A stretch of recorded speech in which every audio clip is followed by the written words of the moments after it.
નમસ્કાર, crime reporters TV ન્યૂઝમાં આપનું સ્વાગત છે। બાંગ્લાદેશમાં હિન્દુઓ અને અન્ય સમાજના લોકો પર થતા અત્યાચારોને રોકવા બાબતે અખિલ ભારત હિન્દુ મહાસભા દ્વારા રાષ્ટ્રપતિને સંબોધતું આવેદન જિલ્લા કલેક્ટરને પાઠવાયું। બાંગ્લાદેશમાં રહેતા મુસ્લિમ સમાજના લોકો દ્વારા હિન્દુઓ અને અન્ય સમાજના લોકો જોડે કરાતા અત્યાચાર અને એ અત્યાચારોને રોકવા માટે અખિલ ભારત હિન્દુ મહાસભા દ્વારા રાષ્ટ્રપતિને સંબોધતું આવેદનપત્ર જિલ્લા કલેક્ટરને પાઠવવામાં આવ્યું। બાંગ્લાદેશમાં શેખ હસીનાના તખ્તા પલટ પછી બાંગ્લાદેશમાં રહેતા હિન્દુઓ અને અન્ય સમાજ સાથે બાંગ્લાદેશમાં અત્યાચાર થઈ રહ્યું છે, જેમાં તેમની આબરૂ, જમીન, માલ મિલકતનું ઘણું નુકસાન કરવામાં આવ્યું છે અને જે તેમની માલ મિલકતનું નુકસાન થયું છે તે માલ મિલકત તેમને વહેલામાં વહેલી તકે પરત અપાવવામાં આવે તેવી માંગ સાથે રાષ્ટ્રપતિને સંબોધતું આવેદનપત્ર અખિલ ભારત હિન્દુ મહાસભા દાહોદ દ્વારા જિલ્લા કલેક્ટરને પાઠવવામાં આવ્યું। रिपोर्टर नागेश्वर सेन, दाहोद। जय मातरम, भारत माता की जय।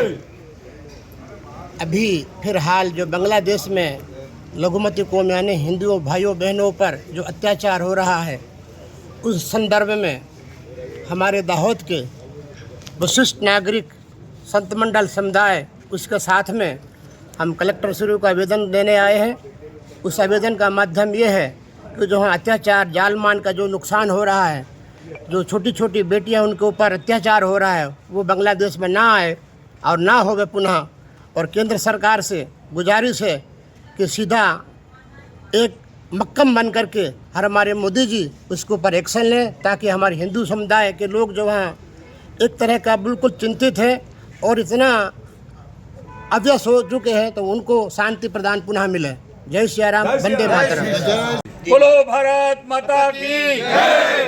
आज खुशीनी बात है कि हमारा दाहोद समाजना जे संत समाज है, सन्यासी समाज है, साधु समाज है, आज एकत्रित थई અને અમારા હિન્દુત્વ ઉપર જે આક્રમણ થઈ રહ્યું છે બાંગ્લાદેશની અંદર, એના માટે વિચારધારા કરી અને જે આક્રમણ થાય છે એનાથી મુક્ત થવા માટે અને કંઈક એવા મુદ્દા છે જેને અમે આજે કલેક્ટર સાહેબના સામે જઈ કલેક્ટર સાહેબને અમને વિનંતી કરી અને અરજી પેશ કરી છે કે બાંગ્લાદેશથી આવતા રોહિંગ્યા અને બાંગ્લાદેશથી આવતા અભ્યાસ માટે જે વિદ્યાર્થીઓ એ પણ બંધ થાય અને અમારા હિન્દુઓના જે કંઈ મકાનો, દુકાનો, માલ મિલકત હતી જે છીનવાઈ ગઈ છે એમને પાછી અપાય એવી અમે અરજી આપી છે।